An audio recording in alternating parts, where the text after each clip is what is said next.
जय श्री राम।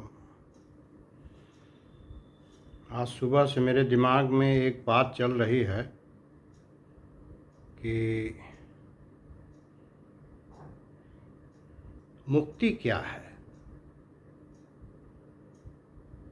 जब आपको संतोष हो जाए, आपके मन को शांति हो जाए, जब आपको कोई चाहना न रह जाए, जब आपके लिए कोई अपना नहीं रह गया, कोई पराया नहीं रह गया, किसी से द्वेष नहीं रह गया, किसी में रमणीयता नहीं रह गई, किसी चीज़ में लगाव नहीं रह गया, तब समझ लीजिए कि आप मुक्ति की तरफ बढ़ रहे हैं। जब दुनिया में कोई भी चीज़ अपनी न रह जाए, तो जब दुनिया में कोई भी चीज़ अपनी नहीं रह जाती है तो पराया भी कुछ नहीं रह जाती है। जब कुछ अपना होता है तभी कुछ पराया होता है। जब कोई अपना होता है तभी कोई पराया होता है। जब अपना कोई नहीं है तो पराया भी कोई नहीं है। या तो सब अपने हैं या तो सब पराए हैं। और कहीं लगाव न रह जाए, वस्तुओं में, व्यक्तियों में, परिस्थिति में, घर में, मकान में, रिलेशन में, जगह में, किसी भी चीज़ में किसी तरह का कोई खिंचाव न रह जाए, कोई लगाव न रह जाए, कोई अपनापन न रह जाए, तब समझ लीजिए कि आप मुक्ति की तरफ बढ़े हुए हैं। तो ऐसा वासना न रह जाए, इच्छा न रह जाए, कामना न रह जाए, लालच न रह जाए, तब समझ लीजिए कि आप मुक्ति की तरफ बढ़ रहे हैं। तो और सबसे बड़ी चीज़ है कि जो हमारे मन में ये होता है कि ये होना चाहिए और ये नहीं होना चाहिए।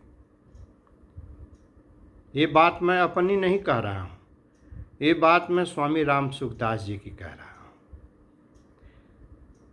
कि ऐसा होना चाहिए और ऐसा नहीं होना चाहिए।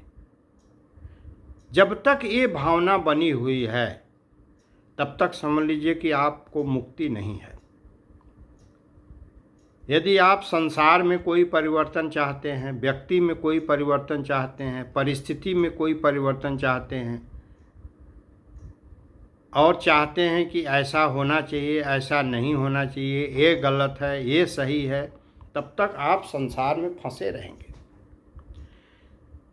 जब आप एकदम निष्प्रिय हो गए, किसी चीज़ से कोई लगाव नहीं रह गया, क्या हो रहा है क्या नहीं हो रहा है, तब समझ लीजिए कि संसार आपके लिए है ही नहीं।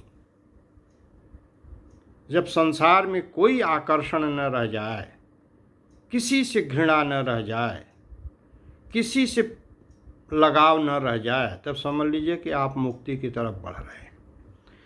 अब एक दृष्टांत आपको सुना रहे हैं कि एक बुढ़ऊ गुजर रहे थे, उनका प्राण निकल रहा था। उनके 4 लड़के थे। तो 4 लड़के थे, तो अब उनका प्राण निकल रहा है और पूरा परिवार वहाँ अगल बगल सब लोग खड़े हैं। बेटा, बहू, नाती, पोते, लड़की, दामाद, रिश्तेदार, नातेदार सब लोग खड़े हैं। और बुढ़ऊ एकदम व्यग्र हैं, व्याकुल हैं, बहुत परेशान हैं। तो बच्चों को लगा कि पिताजी कुछ कहना चाह रहे हैं, कुछ कहना चाह रहे हैं, बार बार उचुक रहे थे, कुछ कहना चाहते थे। तो बच्चों ने डॉक्टर को बुलाया, बहुत अच्छे डॉक्टर को बुलाया। कहा, डॉक्टर साहब देखिए पापा को क्या दिक्कत है, थोड़ा सा देखिए। तो डॉक्टर साहब कहा, भाई बड़ा महंगा इंजेक्शन मिलेगा, थोड़ी देर के लिए इनको हम ला तो सकते हैं पोजीशन में, लेकिन महंगा इंजेक्शन है। कहें कोई बात नहीं, एक बार लगा दीजिए। और लड़कों के मन में ये था कि हो सकता है कोई ऐसी धन दौलत कहीं गाड़े हों, वो कहना चाह रहे हों, ये भी मन में आया। तो बड़ा महंगा इंजेक्शन दिया गया। पिताजी को असर किया इंजेक्शन। उसके बाद पिताजी कहे क्या पिताजी कहे कि बताओ तुम लोग चारों लोग जब यहीं हो तो दुकान पर कौन है? दुकान कौन देख रहा है? तो अब वो मरने के कगार पर हैं, यमराज एकदम लेकर के खड़ा हैं, कालदंड जो है यमदंड लेके खड़े हैं, और उनका चित्त, उनका मन कहाँ फंसा हुआ है? अपने दुकान में।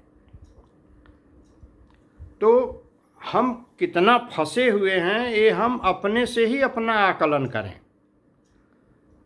हम वस्तुओं में फंसे हैं, व्यक्तियों में फंसे हैं, परिस्थितियों में फंसे हैं, अपनी इच्छाओं में, अपनी कामनाओं में फंसे हुए हैं, अपने मान अपमान में फंसे हुए हैं, अपनी बीती हुई बातों में फंसे हुए हैं, उसको नहीं छोड़ पा रहे हैं, भविष्य की चिंता में फंसे हुए हैं। तो इन तमाम चीज़ों में हम इतना फंसे हुए हैं, तब हम मुक्ति कैसे पाएंगे? मुक्ति तो हम तभी पाएंगे जब हम एकदम निष्प्रिय हो जाए। निष्प्रिय का क्या मतलब है? कि हमें इस संसार से कुछ भी नहीं चाहिए। कभी कभी ऐसी इच्छा होती है कि हमें चाहिए तो कुछ भी नहीं, लेकिन यदि मिलेगा तो हम ले लेंगे। इसमें भी इच्छा है मन में। और निष्प्रिय का मतलब है कि यदि हमें मिलेगा तब भी हमें नहीं चाहिए। तो ऐसा व्यक्ति, निष्प्रिय जो व्यक्ति है, वो मुक्त हो जाता है इस संसार से। जब किसी तरह की कोई कामना मन में नहीं रह जाती है, यहाँ तक कि भगवान को जानने की भी कामना न रह जाए, कुछ भी कामना न रह जाए, तो समझ लीजिए कि आपकी मुक्ति निश्चित है। तब उसका लक्षण क्या है? कि आपको दुख नहीं होगा किसी चीज़ का, आप किसी चीज़ के लिए दुखी नहीं होंगे। अगर आप किसी चीज़ के लिए दुखी हो रहे हैं, इसका मतलब सुख की इच्छा है। अगर आप अपमान से दुखी होते हैं, इसका मतलब मान की इच्छा है। दुख से दुखी होते हैं, इसका मतलब सुख की इच्छा है। आप अपनी परिस्थितियों से दुखी हैं, इसका मतलब परिस्थितियां बदलने की इच्छा है आप में।